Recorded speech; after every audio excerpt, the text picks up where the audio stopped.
Alright, good morning.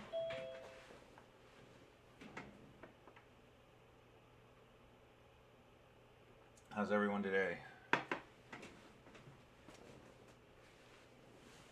Doing good, glad to hear it. Awesome.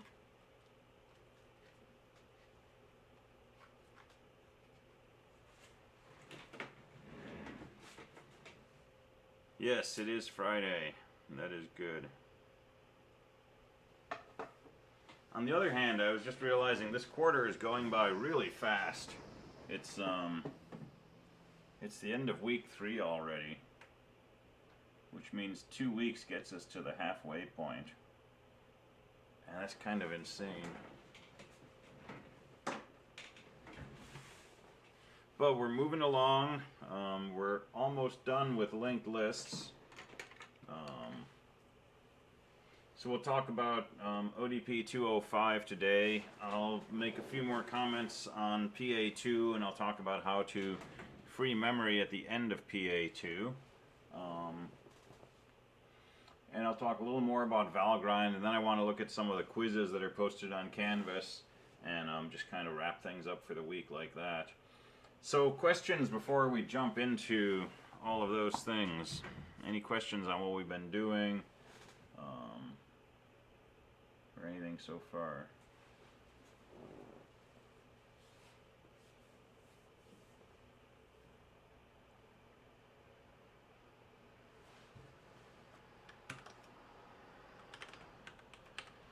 All right, well, let's start with ODP 205.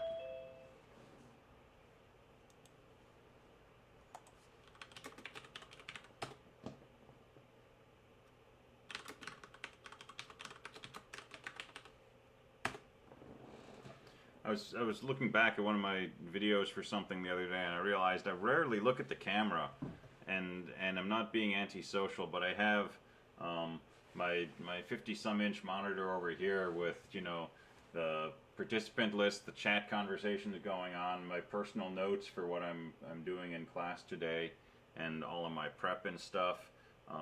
And then I've got my screen over here, and I've got my tablet, my paper down here to write. And it's pretty rare that I look up. If I could actually see people, I'd look in the camera more. Maybe I'll put a picture of fictitious students back there or something. But anyway, I don't want you to think I'm just kind of talking to a box here, even though I am.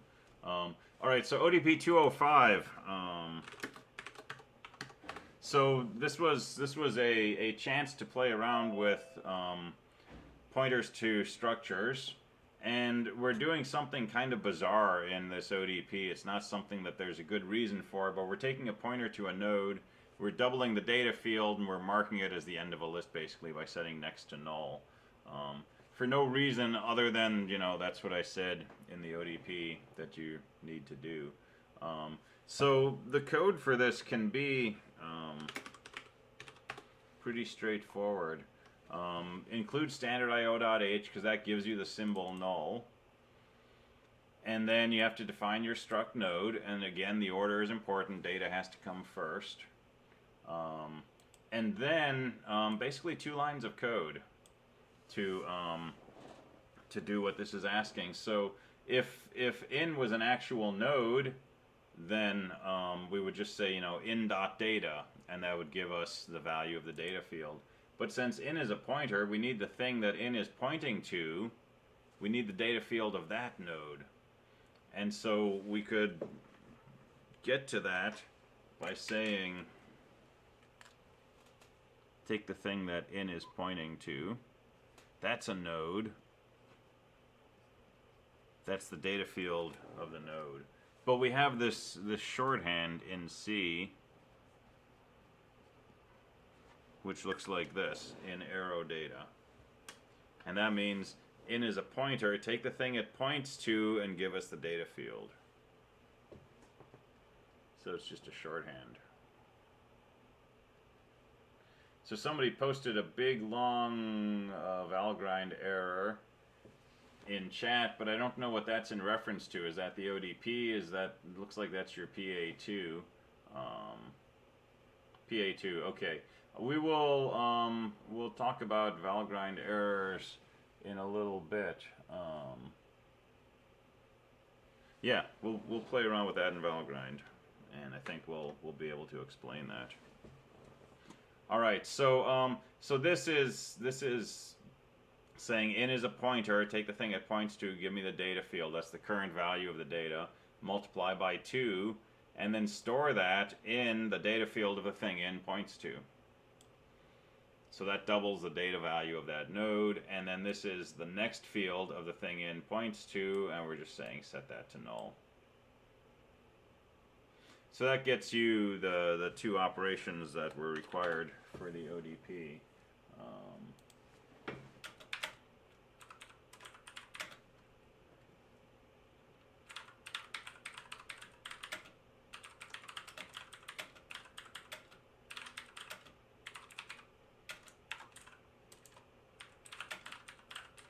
I'm making a note for your question right here. Or you could do in arrow data star equals 2. And that's doable.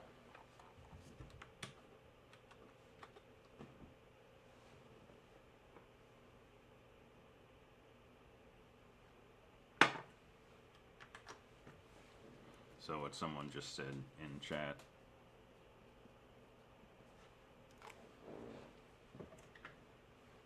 But don't let that star confuse you, right? That's just good old multiplication. It's not, you know, dereferencing a pointer.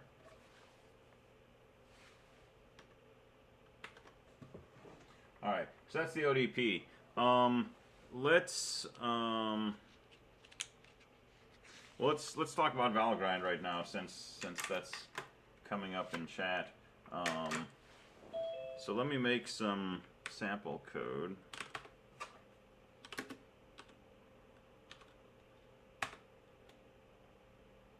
How does the computer know when I'm multiplying versus referencing a pointer? It's a good question. This is part of the challenge of writing a compiler, is having a language that's unambiguous. So having a star after a variable does not refer to, you know, the thing pointed to by it. The star has to come before, like star in. Having data star does not make any sense to the compiler, except if it's followed by an equal, and then you're saying, you know, data equals data times.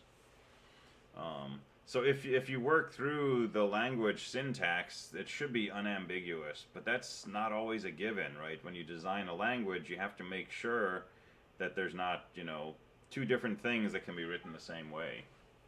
And as long as that's not the case, then the compiler, you know, can resolve this. Just like in PA1, PA2, if the person says I space 5, you know exactly what they mean, because there's no ambiguity in the syntax. But it's an interesting question to think about in general. How do you guarantee unambiguousness in a language? And you know, in human languages where we don't do that, we have ambiguity all the time. Which is why humans sometimes suffer from fates that computers don't, like misunderstanding.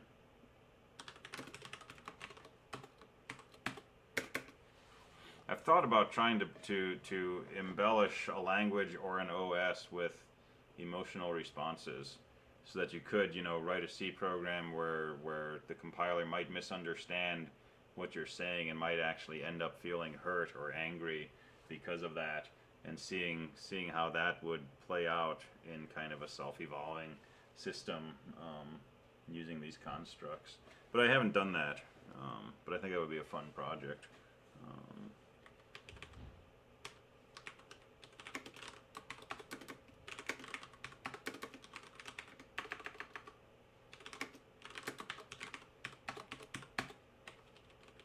Got to spell these right, and you got to have them in the right order.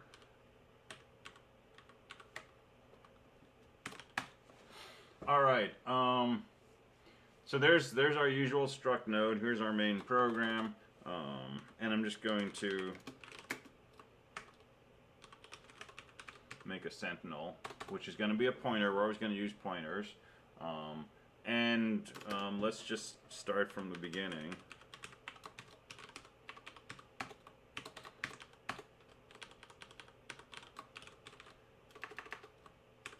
let's just set sentinels next equal to null. And we're going to go through a series of mishaps here.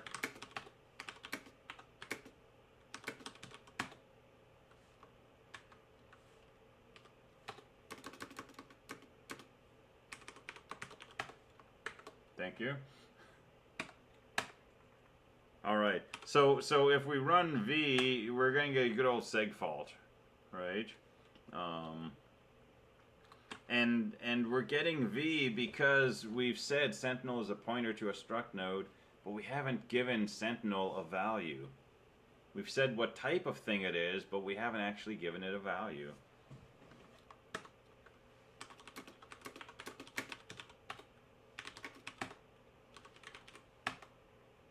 So we're about to execute this statement. If we print the value of sentinel, we see that it's a 0.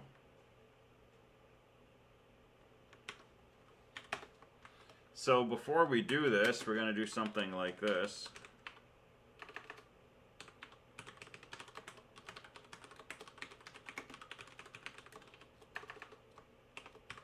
Let's allocate a chunk of memory and set sentinel equal to that. It's not a struct sentinel though. It's a struct node. Right, so that works fine.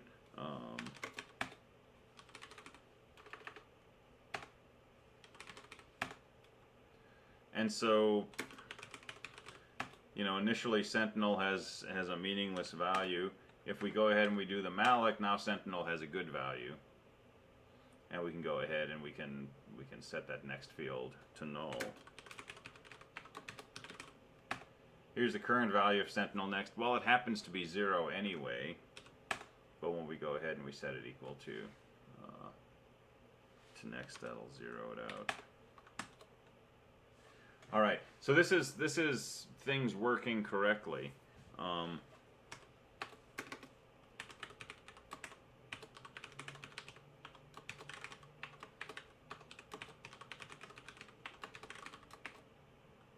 Let's print out the data value, and let's see what the data value is equal to before we give it a value ourselves.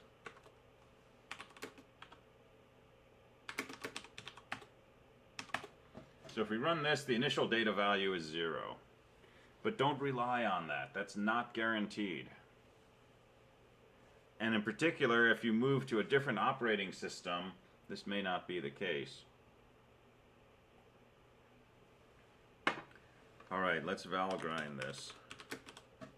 Now, if I valgrind this, I have no leaks, right? Because I didn't do any oh, I do have a leak. In use at exit. All right, so let me fix my memory leak.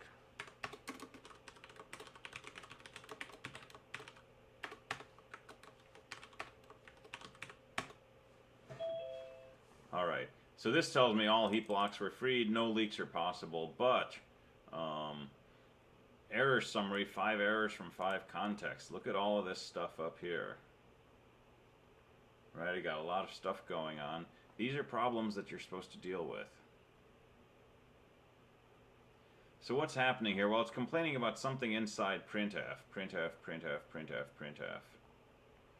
So something in main is calling printf and causing some kind of problem, but we don't know where in main. We know the location of it in the computer's memory. So the -G switch also works with valgrind. If we compile with -G and then valgrind, it'll give us exact places where this is happening. So at line 15 of v.c, I'm calling printf, and it says something about uninitialized values. So go to line 15, and that's our print statement, and it's this value sentinel arrow data. I'm using this, I'm printing it, but I've never given it a value. So this is like saying integer I, print I.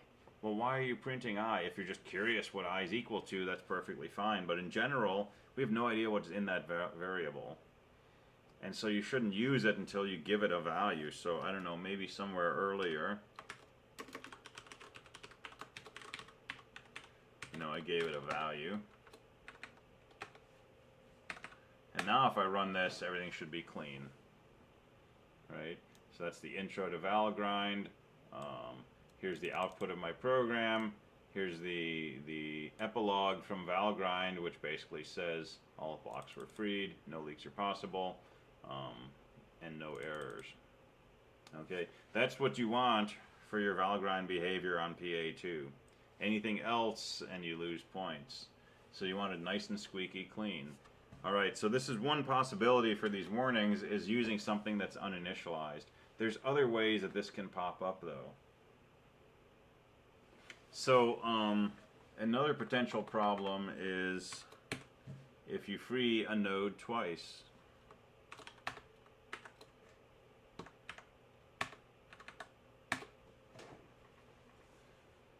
And here I got 1 errors. And again, it tells me some pretty good detail here, right? It's telling me invalid free, delete, delete, or reallocate call. So at line 21 of v.c, I called free, right? And that's the invalid free at line 21. And it's telling me that that block was freed at line 20, right? So addresses in a block of size 16 freed at line 20, and that block in question was allocated at line 13. So this really spells it out for you. At line 13 we did an allocate, line 20 we did a free, and line 21 we did an illegal free. So 13, 20, and 21. So 13, that's our allocate. 20 was our free, 21 was our illegal free.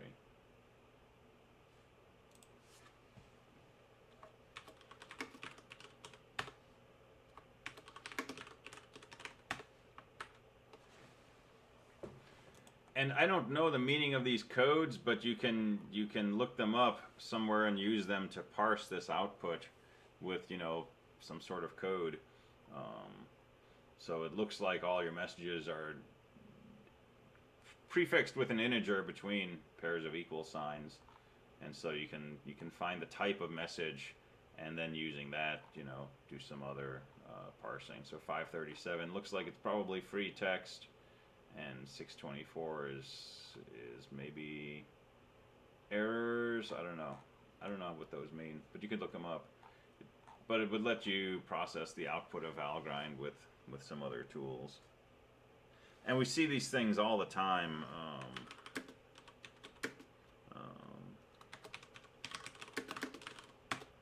Right, when we do a difference command, we have a less than sign or a greater than sign to tell us what's coming from each file. But we also see these numbers popping up, right? And these are machine ingestible versions of what we're seeing here, right? This is the human readable form, and then this is the machine readable form.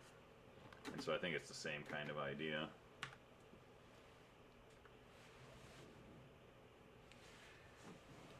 All right, what else could we do? So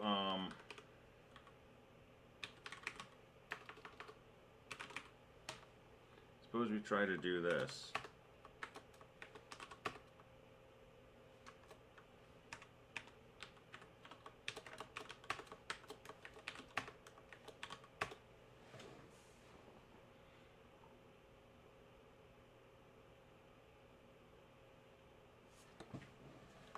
I was hoping that would blow up, but it didn't.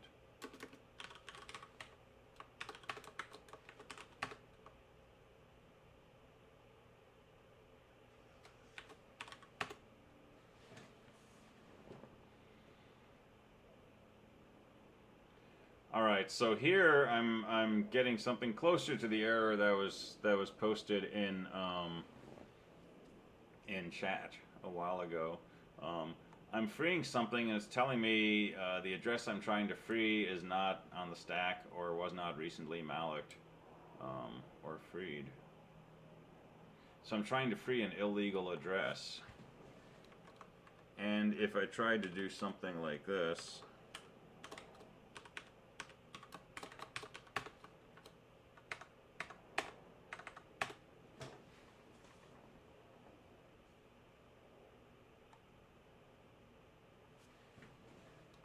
Hold on, I can make it break.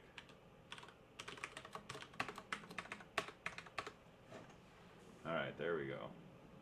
So now it's telling me the address I'm trying to free is 8 bytes inside a block of size 16. And I think that was the message that we had posted in chat early on. Address is 8 bytes inside a block of size 16. Right? And it's happening at line 13 of my program, right, which is, you know, clearly 13 is where I allocate it. The free is happening down here at line 20, which is that spot right there. So and I don't know what you have in your code that's causing this, but this is the effect that's causing the message you're seeing. So when I look at memory and I say, you know, Sentinel equals malloc, Sentinel is pointing to the beginning of a block that's 16 bytes long. It's got a piece of data. It's got a piece of filler. And then it's got 2 words, 8 bytes for the next field. Sentinel is just an address. But when we're writing the code and we're working with this, right, we understand that Sentinel is the address, which is the beginning of a 16-byte block. And since we got it from malloc, malloc remembers also that it gave us 16 bytes at this address. So when we say free this node, how does it know how much memory to free? Because there's nothing in memory that says this is a 16-byte block. The only way it knows is because it keeps a record somewhere. So when we call malloc and we ask for 16 bytes and it gives us this piece of data, there's information stored in the heap structure or around the heap structure which says this address points to 16 blocks, 16 bytes of memory. And then when you free it, it goes ahead and it frees 16. But if somehow you were to call free with an address that's inside here, that's what triggers that valgrind warning. Now it can still find it because it can look earlier and see, oh, I did allocate a block of memory here, and that was 16 bytes, and that includes this address. And so it can tell you exactly, you know, what the problem is, which is you're trying to free something in the middle of a block. So how do you avoid this? Always make sure what you pass to free is an address that you got from malloc. One way or another. Now you have to write the code to make sure that that's what happens.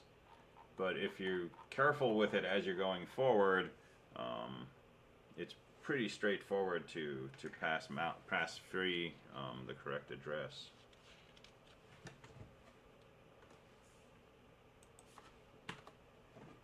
Alright, so those are various things that can go wrong, and none of these things, you know, break my code. Well, that one breaks my code because it's an illegal free.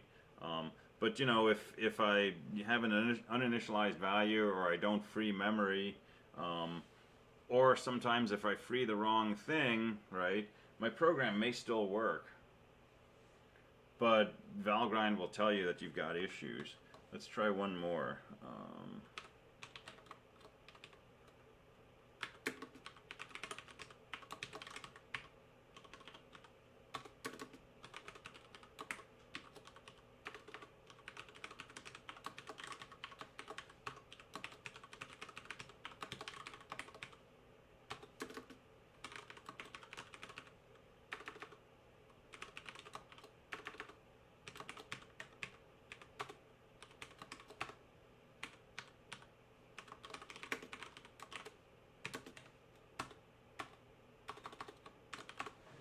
So let's allocate a block of memory called Sentinel.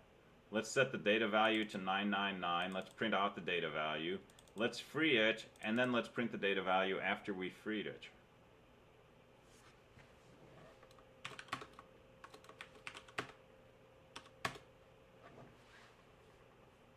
So the initial value is 17. I set it to 999, confirm that by printing it out, and then after I called free, and I looked at Sentinel data, it wasn't 999 anymore. So most likely the free function changed the value, or possibly I freed it and something else sucked up that block and started changing values in there. But I'm pretty sure this will reliably give me the same result. Run it through Valgrind and you're going to know that something's wrong. Right? Invalid read of size 4 at line 22. Well, 22 is, you know, my print statement. So when I'm doing this, I'm saying 22 Shift G to go to that line, and then Control G will show me down here line 22. So if I want to go to line 11, I can do 11 Shift G, and if I want to see what line I'm on, Control G will show me I'm at line 11. So those are the keyboard shortcuts I'm doing here. So there's line 22, right? And we're using Sentinel data after we freed Sentinel, and it's pretty unambiguous in here. Right? Invalid read of size 4, that's the size of the data field. At line 21, address is inside a block of size 16 that was freed. It was freed at line 21, allocated at line 13. And this can save you a lot of debugging time, right? You'd probably eventually figure this out on your own with GDB and by putting in print statements. But Valgrind is sort of a first order. I mean, it will yell loudly if it sees anything slightly funny. And it's worth paying attention to.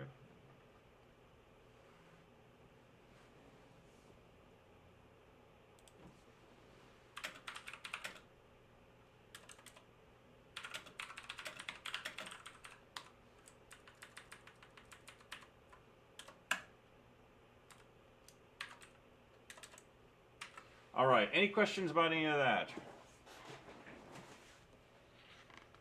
The too long didn't read version is use Valgrind, pay attention to what it says.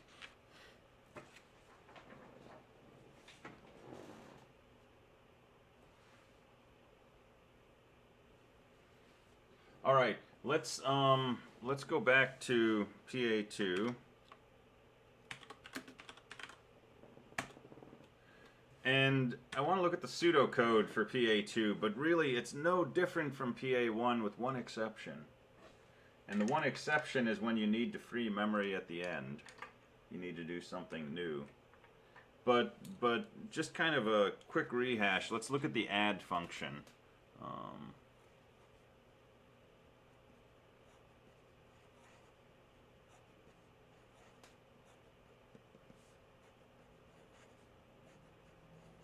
So suppose this is your linked list, and I'm writing, you know, a simplified version of this.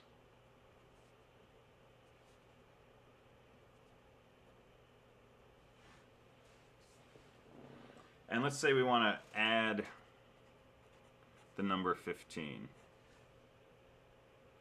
Right, so we need to know what the list is, right? We need access to the list, and access to the list is always granted through the Sentinel. So we're always going to call this, we're going to give it the Sentinel, which is a pointer to the Sentinel node actually, and then the number we want to insert. So let's say we've written our add function to take two arguments. The first is the name of the Sentinel node, the second is the number we're inserting. I'm just going to call it n for lack of imagination.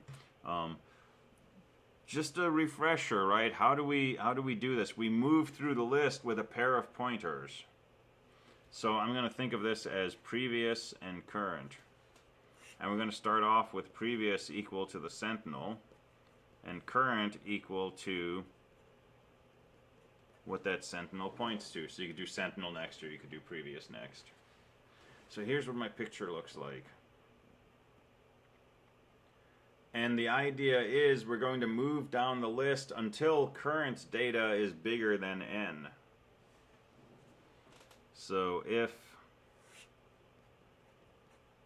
current data is bigger than n,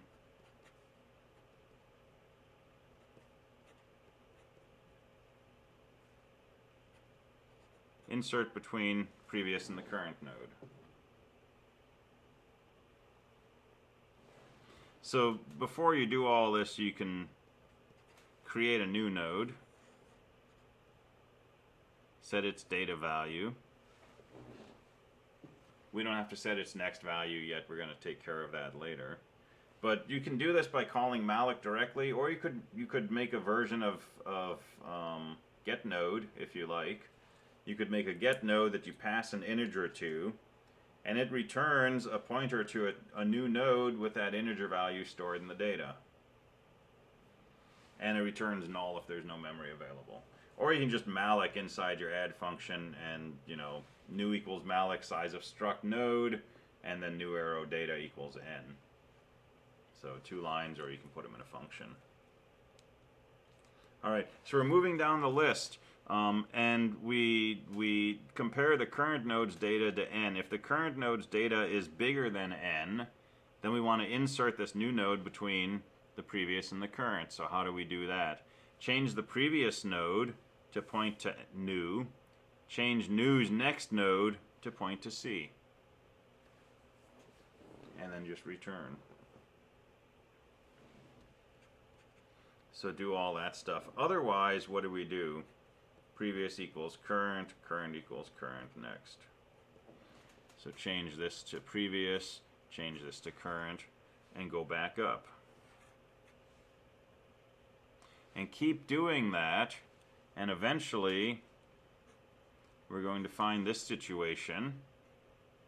And if the number we're inserting is bigger than 1,000, then we'll fail this conditional, and we'll change previous to current, and current will be null.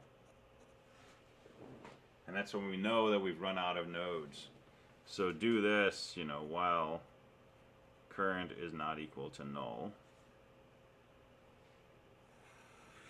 And then at the very end, add new to the end. Well, what's the end at this point? The end is the previous node, so after P.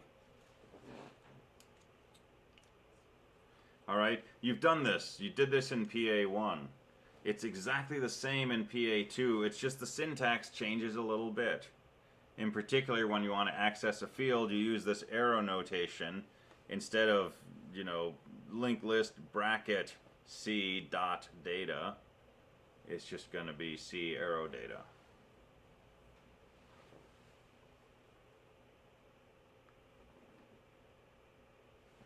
So inserting, searching, deleting, printing, those are all exactly the same. Right? The algorithms don't change. There's one new algorithm. And this pops up.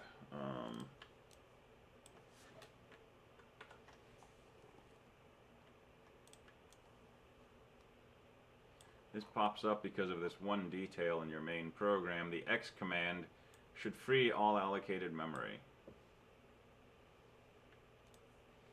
Now, as you're processing your list, if you call your delete function to delete this node, right, you're going to change the previous node to point to whatever current points to. That's going to remove this from the list. Before you return from delete, just free, in this case, your current node. And that takes care of that, no memory leak possible. But you have memory allocated most of the time your program is running. Why? Because that memory is storing your nodes. So when the user says X to exit the program, you've got a bunch of blocks of memory allocated. You need to free those. And so that's a new thing.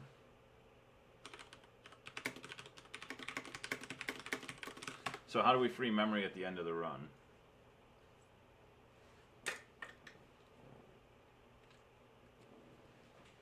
Well, let's start with our sentinel. That points somewhere. That points somewhere.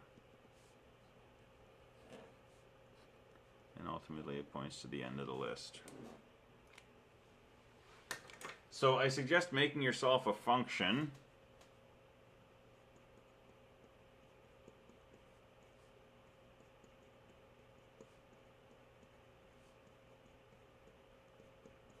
You might call it free all. You can call it whatever you want. That you basically pass the sentinel of a linked list to, and it releases all the memory that's being used in the list.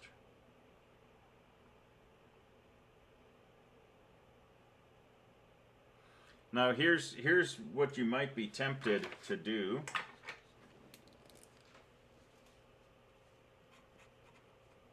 But don't do this.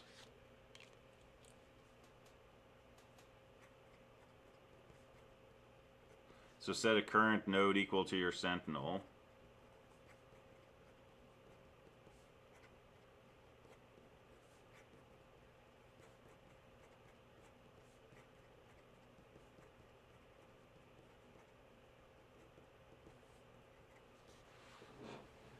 Pretty straightforward.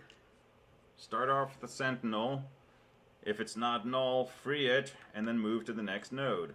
If that's not null, free it, move to the next node, and keep doing that until you know, you freed the last node, and then when you go to next, that'll be null, that'll kick you out of your loop. What's the problem with this piece of code? And it's something we just saw.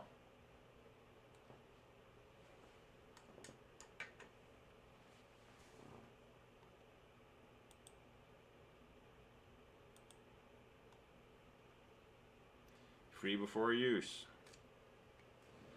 Once I free current, this is a bogus statement. I don't know what current is anymore. Trying to use a field of this block of memory after the memory's been freed is going to cause an error. If free changes all the bytes in this block to 0 and I try to use the next field, I'm going to read a bunch of zeros. I'm going to segfault. So we can't do this. We need to somehow keep track of two nodes. So here's an easy way to do this. There's other ways you can do this, but since we're already using this previous current pair to you know, handle search or add and delete, we can do the same thing here. So start off with a previous node and a current node.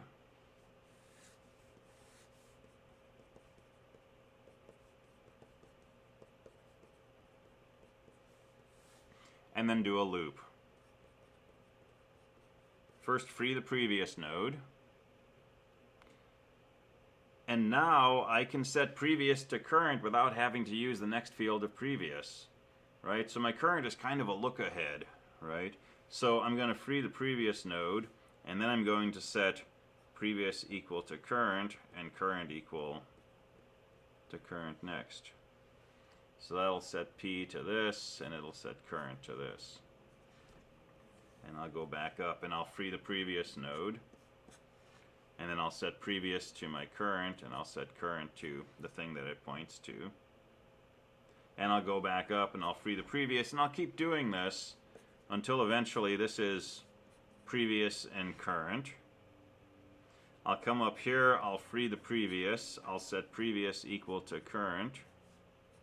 And I'll set current equal to current next, which in this case current's going to be null.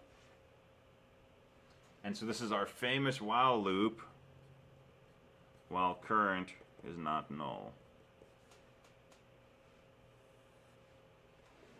The one difference though is when I exit this while loop, I still have a block of memory allocated. I still have this block that I have to deal with, so just do one more free. And you're done. So an analogy here is walking across a river on stepping stones and trying to remove the path as you go, so your cat can't follow you or whatever, right? So so you know, here's the first stone, here's the last stone. They're shore, right? So you step on the first node. You can't pick that up yet, because once you pick it up, you're standing in water. So you move forward one, you turn back, you pick up that previous node, you toss it into the pool. Alright, now that's gone, you're standing on this stone, move to the next one, that's what we're doing here, release the previous one.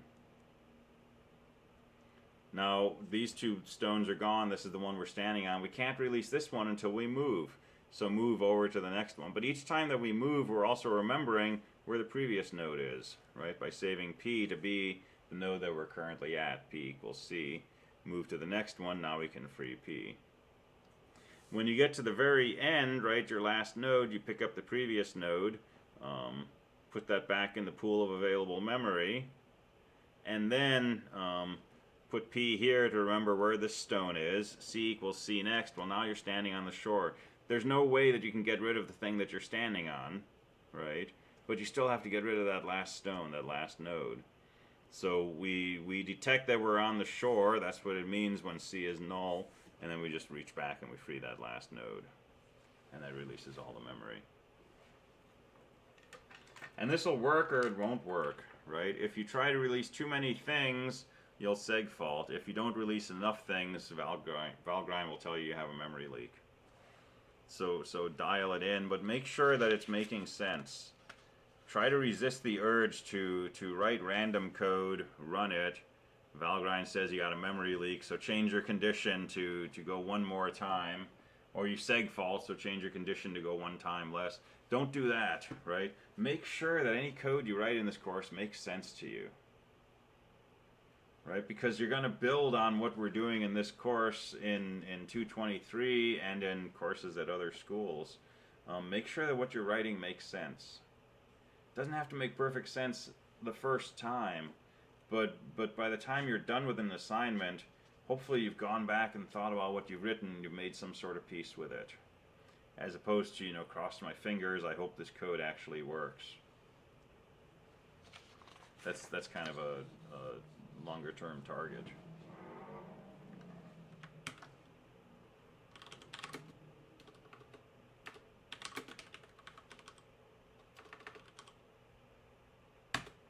All right, I never know how many Z's there are in quizzes, but let's take a look at the Canvas quizzes, which have been posted from the beginning of the quarter. But some of them are starting to come up due. And you should have enough to do these first few quizzes. So there's a quiz due January 29th, which is in a week. And that should definitely be doable. And then there's a quiz on the 3rd February, and then there's a GDB quiz. And then one more in February, and the rest are in March. So let's take a look at some of these.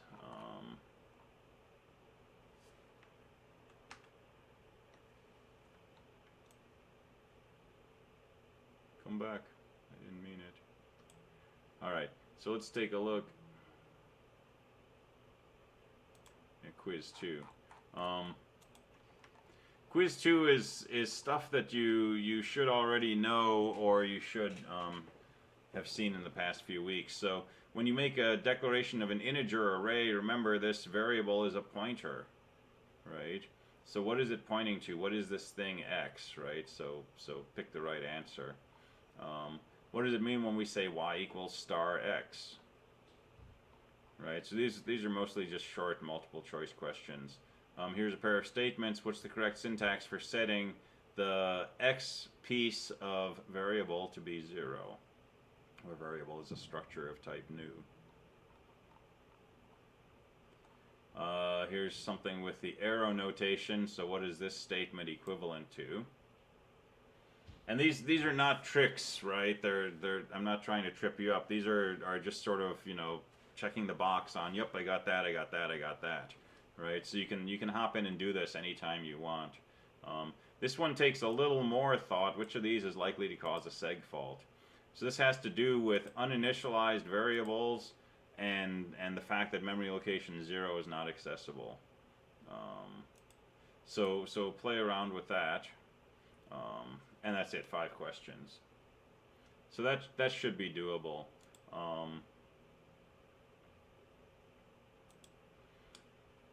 Let's talk about the GDB quiz. This will take some getting into, but we'll start talking about it. So for these questions, you want to go on the Linux server and run this program under temp called G1. Run it with the debugger, so gdb /temp/G1.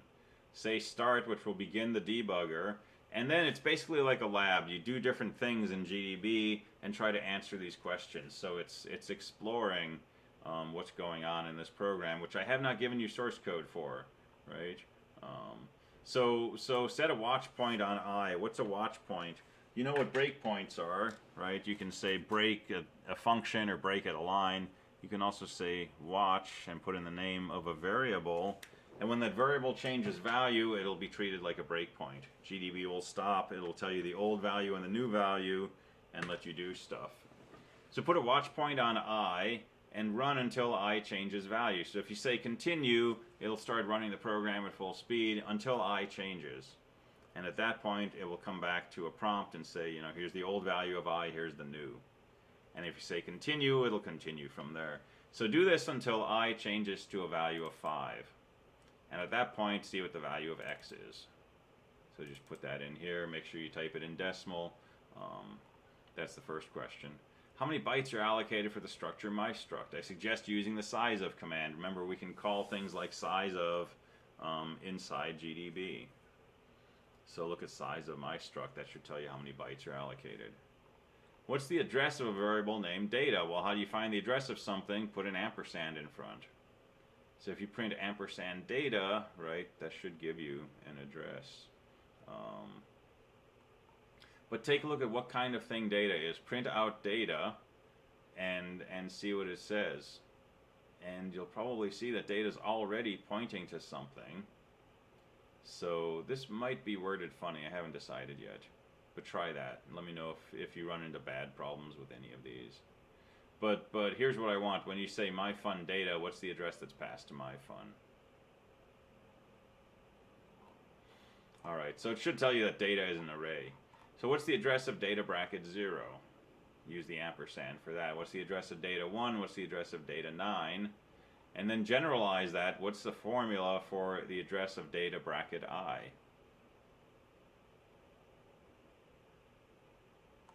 So these questions are all related to each other.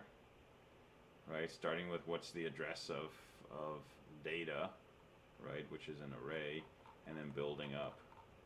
So you want to make yourself kind of a memory map of the system while you're doing this, and see if you can make sense out of it. It's a exercise in exploration, right? The goal is not to be able to just look at this and write down the right answers. If you can, hey, you're done with the quiz, but did you learn anything? Probably not, right? So these are worth almost no points, right? But the goal is to go through these and learn some things. All right, and then question 8 with the typo here. Asks you to start breaking down the structure and figuring out how this structure is organized in memory. So we'll talk Monday about how to do that by printing different things inside GDB. And we'll go through the rest of this, and then we'll look at quiz 3. You can look at these on your own. I think you can do most of these already, if not all of them. All right, cool. Have a good one. I'll see you in 2:15 in a few if you're in there. Otherwise, have a great weekend, and I will see you on Monday.